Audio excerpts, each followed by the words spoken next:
Hello, everyone. I'm Dr. Duke, and welcome to Political Jazz at Oliver McGee. Each week, we dive into D.C. politics and speak directly to former White House senior advisor, Oliver McGee. Oliver, the changing of the guard is upon us in Washington, D.C., just a month away. We saw the really kind of remarkable political theater of Schumer and Pelosi sitting down at the White House with Donald Trump. First question I want to ask you before we get to that meeting. With the House now in control of Democrats, the key issue for Trump is and has been immigration and the border wall. How is he going to get that done now with one very important branch of government so significantly against him? Well, I tell you, yesterday watching that meeting, that was sort of like watching Jim Acosta with President Trump. That was a very uncomfortable meeting, but it gives you an indication of how things are going to go in the next 2 years. My sense is, Dr. Duke, that the people, particularly the Trump supporters, that's 4 out of 10 Americans, they really want this wall. They want this wall. And what if I can quote what they said to Harry Truman, give him hell, Trump. Because I think they're saying we want Donald Trump's seminal promise on building that wall. And they know that it's tied to the economy. They know it's tied to taxes and deregulation and immigration and a strong stock market and jobs. They know that this is tied to stressed national incomes.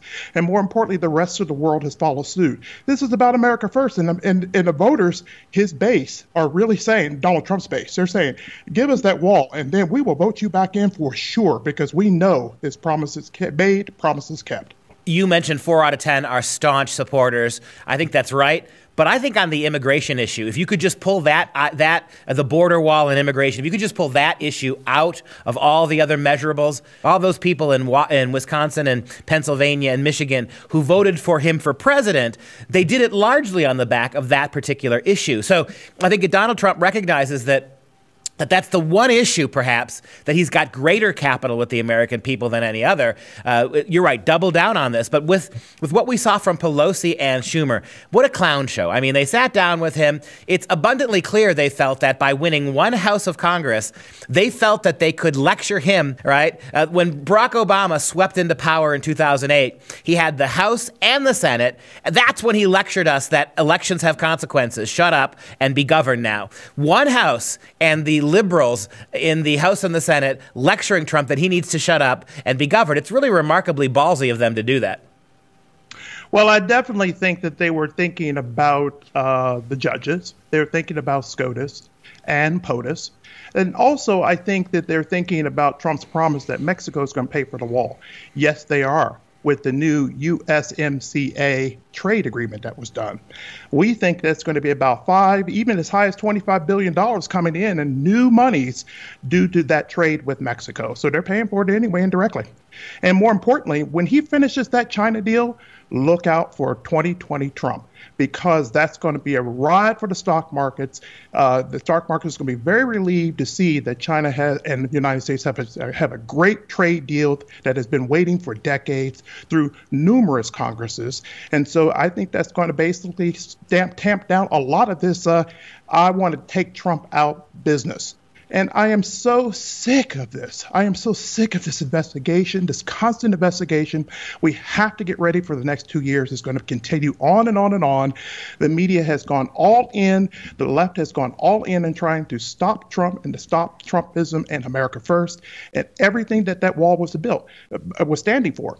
The wall yesterday in the discussion in the Oval Office was about building a wall between the right and the left, as well as protecting our southern border.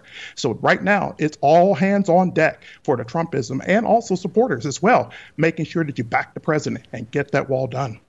If you were still a senior advisor in the White House, what advice would you give the president about how to handle a Democrat-controlled Congress with, of all people, Nancy Pelosi at the head of it? Understand that they are going to achieve their goals and they're going to go to the floor to make sure that they protect Nancy Pelosi to keep her speakership. She's going to try to impeach. She's going to be under a lot of pressure to do that.